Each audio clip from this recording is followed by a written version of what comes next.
everyone, I'm here today to teach you all about the peanut butter cookie recipe that we have for Culinary Arts 1.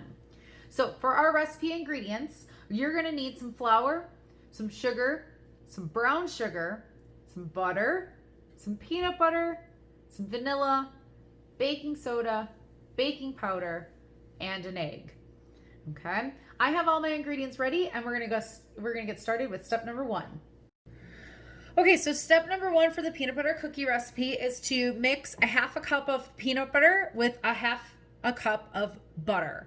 Okay, you want to soften your butter, so you're going to take it out of the refrigerator probably about 10 to 15 minutes before you're actually starting to cook. It should be kind of movable in the stick form so that you can kind of bend it a little bit, but not too soft. You don't want to melt it in the microwave either. So you're looking for soft butter and then your peanut butter. If you have a mixer of any sort, you'll want to put it in the mixer because it's going to do it faster, but you can also be doing this part by hand. If you're going to do it by hand, I would definitely suggest having more soft butter, but again, you do not want to melt your butter. So I'm going to turn this on for quick speed and I'm going to show you the final product. So this is what it's going to look like after you mix the peanut butter and butter. It's just going to be kind of smoother peanut butter. You're going to have it go on for about 30 seconds, kind of on a higher speed, just so it gets nice and smooth. The next step, you're going to add only a half a cup of flour. There is 2 different flour measurements in this recipe. One of them is for step number 2. The other one is not until step number 4. So you want to make sure that you're doing the correct amount. So it's a half a cup of flour in.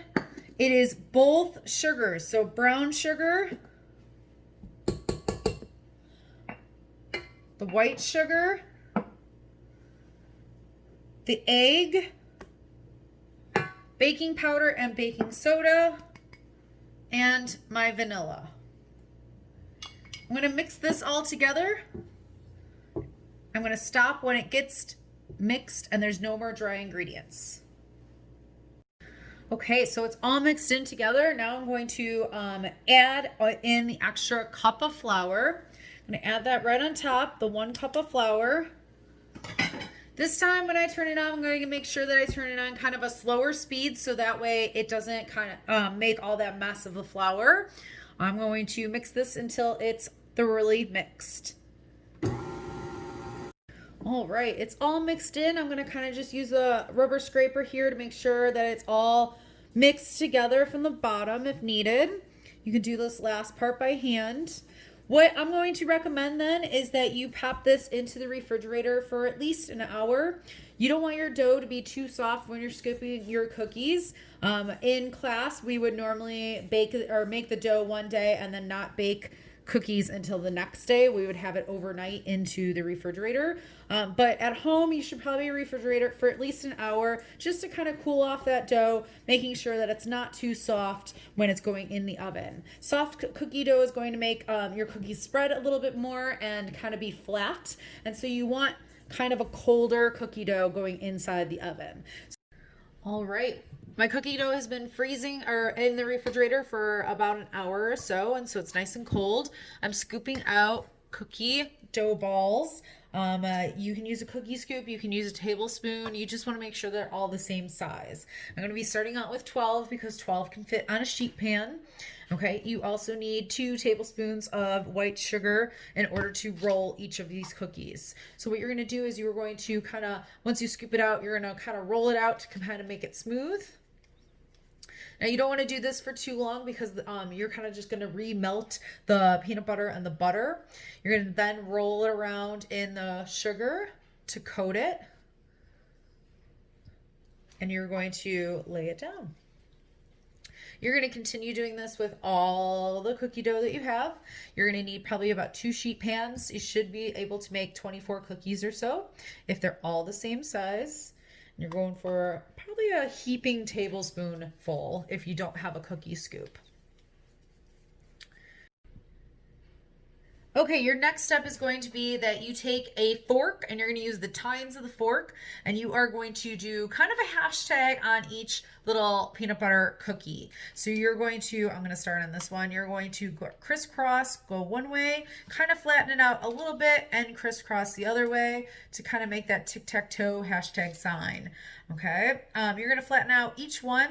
You don't want to go completely flat because they are gonna kind of spread out and be even flatter. So you want to have them still be kind of thick, but you're just giving them a shape. This is what's called a molded cookie, where you're molding it and you're shaping it to the way that you want by hand or by instrument that you can create a specific shape. Okay, so this is a molded cookie. I'm going to pop these in the oven for about 8 to 10 minutes. I'm looking for golden brown edges, so it might take a little bit longer than the 10 minutes, but you always want to make sure that you double check it at the shortest time, which is the 8 minutes. You can see if they're golden brown, they should look like they are able to be lifted up off the pan, that you can move them and help them cool by picking them up off the pan and putting them on a cooling rack. Okay, but you're looking for golden brown edges, and well, I'll show you what they look like when we get out.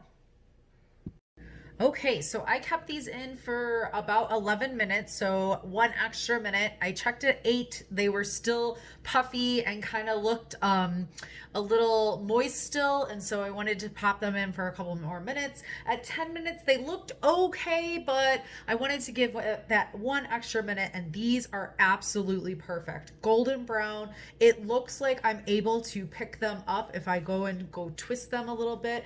They're still soft enough that I'm not going to be able to actually pick one up without a spatula or without cooling them off, but this is exactly what I'm looking for. A cookie that's movable on the tray so that you can see that it's golden brown and that it's cooked all the way through.